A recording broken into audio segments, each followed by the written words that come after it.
The quality of wine begins in the vineyard. Hopefully, throughout your studies, you'll come to understand the truth of this statement and that the quality of any wine very much depends on grape variety and where and how vines are grown. We're going to start this course by considering the taxonomical classification of grapevines. Grapevines belong to the Varieties family, and within that, all cultivated grapes belong to the genus known as Vitis. Grapevines can be further classified according to species, and then by variety or cultivar. You're probably familiar with varieties or cultivars, cultivated varieties, such as Cabernet Sauvignon and Chardonnay. The most important varieties in terms of fruit, juice and wine production belong to the species Vitis vinifera, which originated in Europe. But there are at least 40 other species grown in temperate regions in North America and Asia. Varieties from these species just tend to be far less important for commercial grape and wine production. Species and varieties can usually be differentiated based on morphological characteristics, for example, the physical attributes of leaves and bunches. You'll get some hands-on experience with this during the varietal identification practical during the residential school. The fruit of different species and varieties often exhibit different chemical compositions and therefore sensory properties. For example, Vitis labrusca fruit exhibits distinctive overripe strawberry characters. Then we can also use DNA profiling to distinguish species and varieties, but we'll come back to this a little later in this lecture. Fruit from Vitis vinifera is generally considered to produce wine of much higher quality than other species, including the American species.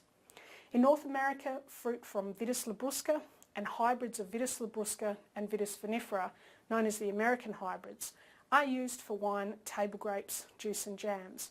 But elsewhere, American species are important because they possess desirable characteristics such as winter hardiness and resistance against pests and disease. The main use of American species other than Vitis labrusca is therefore as rootstocks. Fruit from these species are generally considered to be unsuitable for table grapes or winemaking, but they can be grafted to a scion, a cutting, of Vitis vinifera, which can produce good quality fruit. The term rootstock refers to a healthy root system which is grafted to a scion, a cutting with buds. The rootstock and the scion are cut to a complementary shape, usually that of an omega, and joined together via what's known as the graft union. Over time, the rootstock and the scion will fuse together to give you a single plant. The rootstock and the scion each retain their desired attributes and are genetically distinct from one another. Rootstocks have been used in this way to overcome a range of climate or environmental challenges. The classic example is the use of American species as rootstocks to provide resistance to phylloxera and nematodes, two pests that can be very damaging to grapevines without any resistance. Here you can see plantlets with and without rootstock resistance to the root knot nematode. The plant on the left has a healthy root system, whereas nodules can be clearly seen on the roots of the plant on the right due to infestation of root knot nematodes. The nematodes will draw water and nutrients away from the plant, which will negatively affect its growth and potentially its ultimate survival. But different rootstocks can also provide disease tolerance, which can be useful in tropical and subtropical regions with high humidity conditions. These would typically promote fungal disease, for example. Salt and drought tolerance, which is useful in warm and hot regions with either limited water availability or only saline water sources. And winter hardiness, which is useful in regions which experience freezing conditions during winter. Your lecture notes provide several examples of different rootstocks and their parentage, but I don't expect you to memorise these. Attempts have been made to breed hybrids that combine the good wine traits afforded by Vitis vinifera with the resistance or tolerance traits of various other species. These hybrids also known as direct producers, would be grown on their own roots. That is, they don't need to be grafted vines.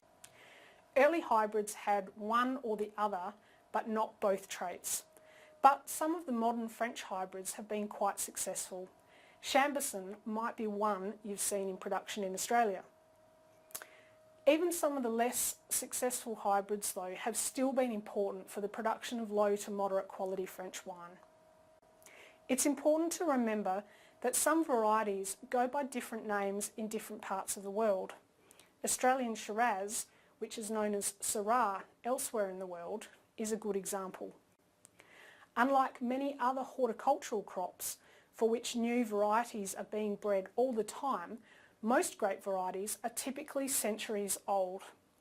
There are also a larger number of varieties with much more diversity than observed for many other cultivated plants. As such, you may never have even heard of many of the varieties that are grown elsewhere in the world. Your lecture notes include the national share of the top 5 varieties planted in a number of different countries. The winemaking potential of most grape varieties is only fully recognised when they are grown under ideal conditions. This typically relates to climate and therefore wine regions.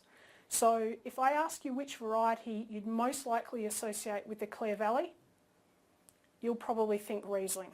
And for the Coonawarra, you'll likely think Cabernet Sauvignon. Historically, this has driven varietal selection. For example, after a really severe winter wiped out large areas of vineyards in France in the early 1700s, the cold-tolerant Muscadet variety was heavily planted to prevent similar losses from happening again in subsequent growing seasons. Today, varietal selection is an important consideration in vineyard establishment, and it's still largely driven by climate. For example, we know in cool climates such as the Clare Valley, Riesling will achieve the appropriate sugar and acid balance to yield high quality, light-bodied white wine with good varietal expression and crisp natural acidity. Different grape varieties will also recover more readily following frost events or might undergo a late bud burst, therefore avoiding frost altogether. And of course, we've already discussed the role of rootstocks in overcoming pest and disease pressure or in challenging environmental conditions.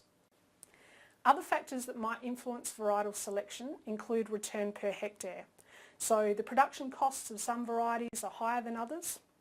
Yield can also vary by variety, as can price, which in part depends on market demand, which in itself can be difficult to both quantify and to predict.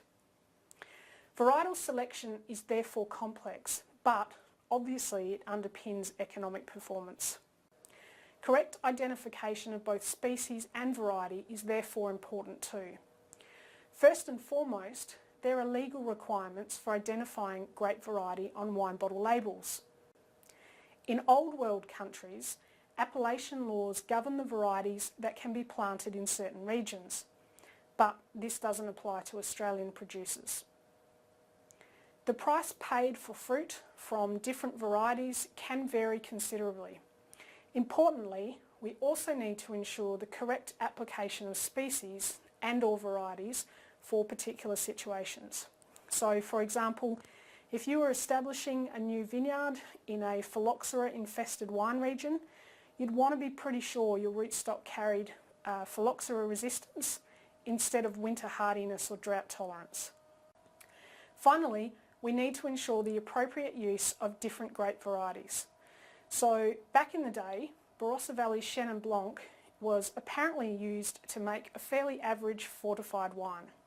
Until one day someone realised the same Chenin Blanc actually made quite a good quality table wine.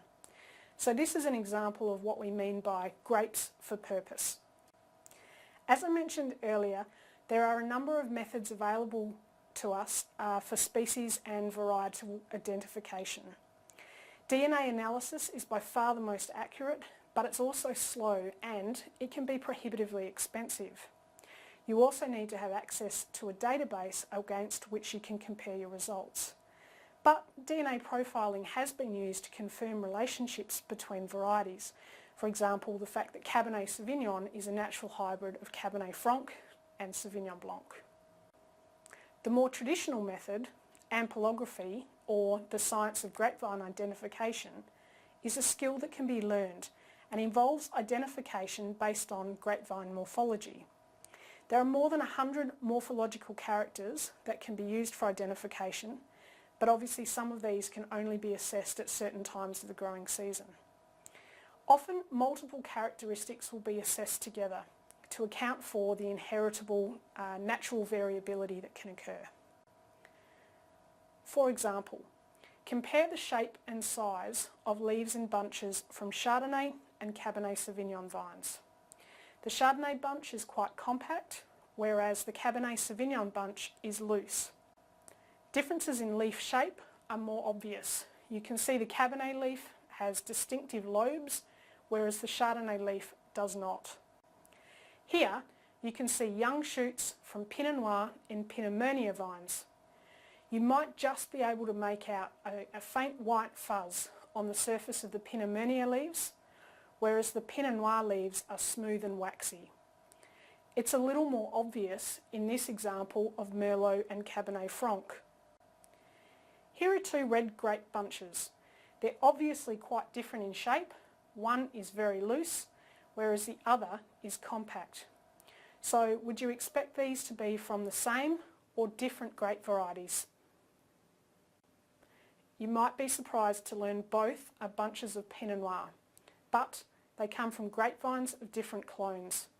Clones are yet another subset of grapevine classification.